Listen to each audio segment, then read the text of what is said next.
we will move to our guest, Keith, who I think is only on the phone. So we have Keith Cressman, the FAO Senior Locust Forecasting Officer. Keith, you have the floor. If you should open up your mic. Yes, my mic is open. Thank you. Go ahead.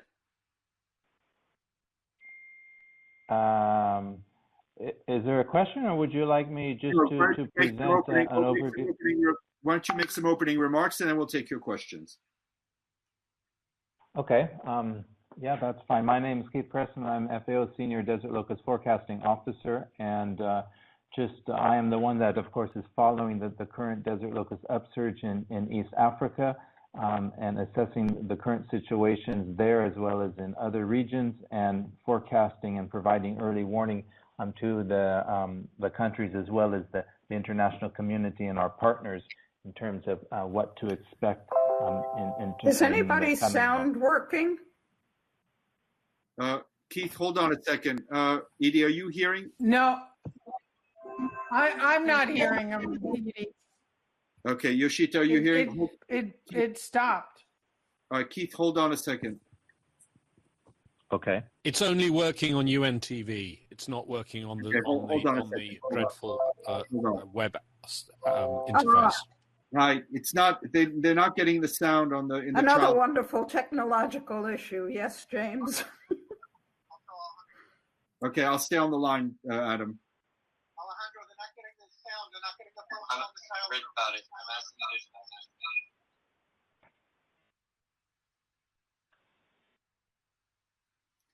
All right, Keith, hold on 2 seconds.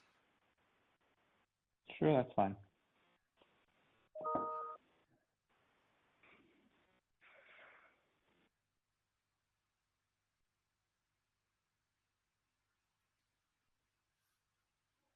Keith, hold on a second.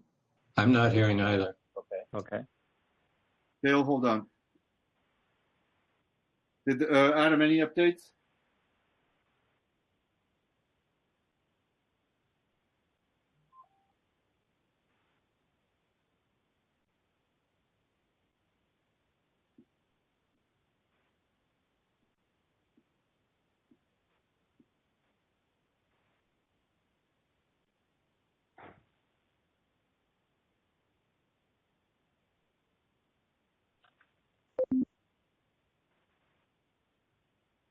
Keith, can you try again? Yes. My name's Keith Cressman. I'm FAO's Senior Locust Forecasting Officer, and I operate FAO's Global Early Warning System for desert locusts. We're not getting him on the press.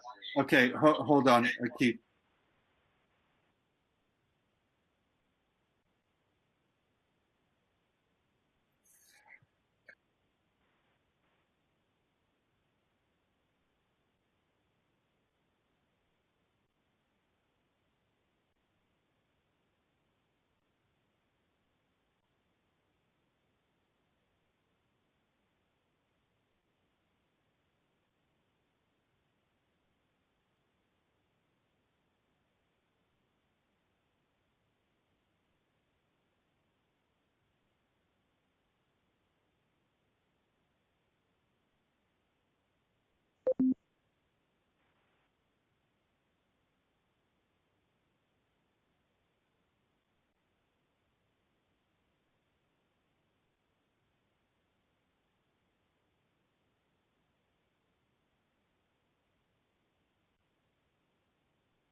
Keith, please hang up, and they're going to call you again. Okay, that's fine. All right, we're gonna try this again. Give me 2 minutes, please.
Keith, go ahead. Are you back on?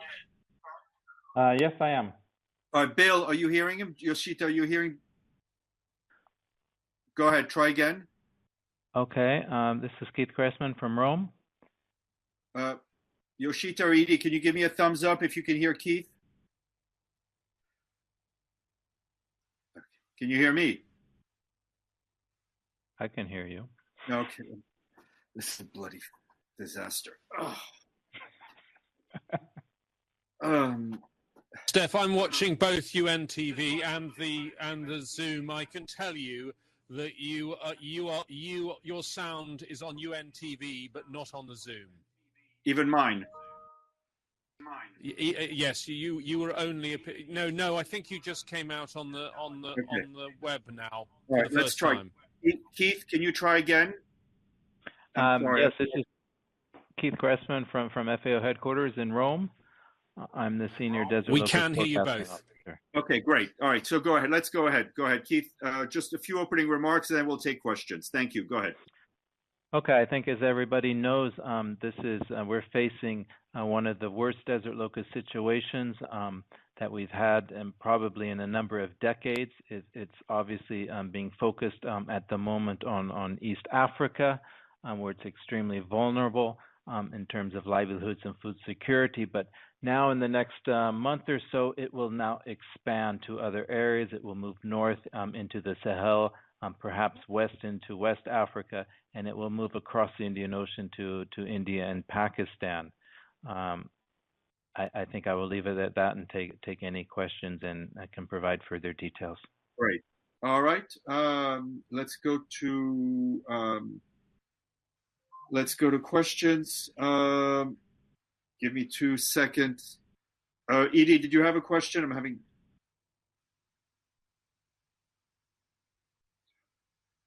Well, my question is that we really didn't hear the briefing, so we didn't hear what he said. All right. So why don't you just go? All right. I'm sorry. What? Okay, I will ask a question. Where is the locust invasion most serious now, and where is it moving? Okay, the locust invasion is most serious now in Kenya, Somalia, and Ethiopia. It's also very serious in southern Iran and in parts of Pakistan. So starting next month in June, it will move from Kenya to throughout Ethiopia, as well as to Sudan and perhaps West Africa. The infestations in southern Iran and in southwest Pakistan, they will move to India and Pakistan on the border areas. And those infestations in India and Pakistan, they could be supplemented by other swarms coming from East Africa, so coming from northern Somalia. Thank you. James? Could I ask a follow-up? what is the UN doing to try and help these countries, which are basically all developing countries and probably don't have the capacity to tackle this alone? Yes, what we're doing, we're working with the countries to upscale and intensify their monitoring and their control operations. So what that means in reality is that we have fielded expertise that the countries may not have themselves, as well as logisticians. We've brought in aircraft to help then with the aerial control operations, which is really what you need now in order to bring those locust numbers down, as well as training. But in addition to all of these efforts, of course, FAO has made an appeal to the international community. For now, it's about $153 million to fund these increased operations.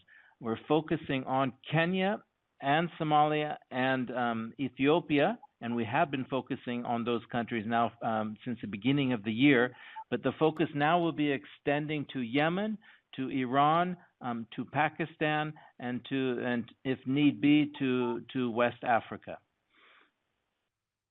Thank you. James? Yes, Keith, you're probably aware that the UN Security Council have been discussing the situation in Somalia in the last few hours, briefed by SRSG Swan. Can I ask you specifically about Somalia? How bad is the problem there, and how worried are you about the combination of conflict, COVID-19, and locusts? Yes, Somalia is a particular case, of course. Normally, Somalia has locusts in the northern part of the country, and so they're fairly well, let's say, equipped to manage the locusts, and this would be in Somaliland and Puntland in the northwest and northeast of the countries, because they see locusts every year, so they're just much more aware. But still, the current locust infestations, even in the north of the country, are overwhelming their capacities, and we're very much aware of that, and we're working with them to upscale, similarly like in Kenya and Ethiopia, those monitoring and control operations. What we're extremely concerned about is further south, in the central and the southern areas of the country. We know locusts has been breeding, especially in the south of the country, but because of the insecurity there, it's just not possible to operate. It's not safe. It's not safe to undertake the monitoring operations, nor to organize or undertake any of the control operations. So this is one of the areas, within the large breeding area of the locust that extends from West Africa to India, which, we have to find other alternative strategies to manage and deal with the locusts in terms of response. So we adopt strategies similar to what we use in parts of Yemen and Darfur and northern Mali and Libya and Western Sahara and other areas, that cannot be accessed very easily. And it's simply then increasing the teams and the efforts in the adjacent areas that are safe to operate in. So once locusts do come out of those insecure areas and get into the safer areas, then they can be responded to at that point. Thank you. We have a question from Evelyn Leopold, which I'll read out, which is, can you talk a bit about the intersection of this locust infestation and the COVID-19 pandemic outbreak? Yes, I mean, by nature, locust control campaigns, locust emergencies are already very, very difficult because, it's a rolling emergency. It's not like an earthquake or a flood, that happens once and then there's the response and the cleanup operations. This is an emergency that continues to unfold. It changes over time in terms of location. It moves from one country or region to another. This is now, of course, further challenged by COVID-19. But it's perhaps a bit less impacted than you would think. Fortunately, in East Africa, all of the expertise that I previously mentioned was in the country before the airport closures and the flight cancellations. Most of the equipment had been delivered to the countries. It doesn't mean that all of the equipment has been delivered. There's still pesticide deliveries that have to be made. There is some some delays now occurring in the receipt of these goods, but it has not stopped any of the aircraft from flying and continuing with the control operations. So this is very, very important. Fortunately, in the countries that are affected, all of the governments realize the importance of desert locusts to their food security and livelihoods, and so they have exempted all of the teams that are working in the desert locust response from any type of the COVID travel restrictions. So they're considered as essential services, much like the health and the security services. So this is extremely good news. In terms of training is a big challenge, of course. A country like Kenya that's only seen locusts twice in 70 years, they obviously need a lot of on-the-job training. So they're kind of learning as they're doing the control operations. So obviously these have to abide by the social distancing rules, and we're implementing other means of training through self-training modules, through video training and these things, so that again the training efforts are not stopped by COVID. Thank you. The Voice of America has a question which I'll read out. Is how many people's food supply is being endangered by the swarms? Are there fears of locust-induced famines anywhere? Now, of course, you have to understand that you know the locust infestations are occurring in a part of Africa that's already extremely vulnerable, very fragile. They've suffered several years of droughts. Now this year they have heavy rains and floods, equally damaging to their livelihoods and their food security. So they're already extremely vulnerable. When locusts come in, it's almost enough to kind of tip that into a very negative direction in terms of kind of unprecedented threats for food security and livelihoods. There's something around 20 million people that are at the acute stage of food insecurity, and this is one level below of famine, but at the moment there's not famine anticipated. You have to remember, of course, we're now in the rainy season. We're in the planting season. The rains are extremely good this year. So the rains, they're not only cooperating with the locusts, but they're also cooperating with the farmers. So this would be a very different situation than if we're in a drought year with locusts. That would be extremely devastating.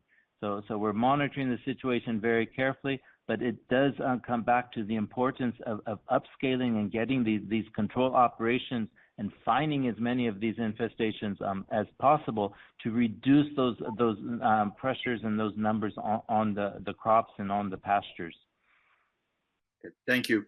Iftikhar Ali of Associated Press of Pakistan asks, what has been the response to FAO's appeal for funds to combat the locust? And can you talk a bit about operations in Pakistan? Yes, despite other emergencies ongoing at the same time, the response to the desert locust appeals has been very good. More than 75% of the funds have been received, and there's an additional amount that's in the pipeline to be received shortly. World Bank just made made an announcement today of a very large assistance package that they will be providing to a number of countries. So this is extremely good. It means that we still are very much engaged with the donors, and the international community is very much engaged with the response against the desert locust. In terms of Pakistan, as you know, on the 2nd of February, the Prime Minister declared a national emergency of locusts in Pakistan. And since then, the country has been very actively working on anticipatory actions for the developments that are expected to occur. As I mentioned, they are expecting a wave of swarms to come in from the spring breeding areas of southern Iran that could be supplemented and exacerbated by the Horn of Africa starting next month and then continuing into the beginning of the summer.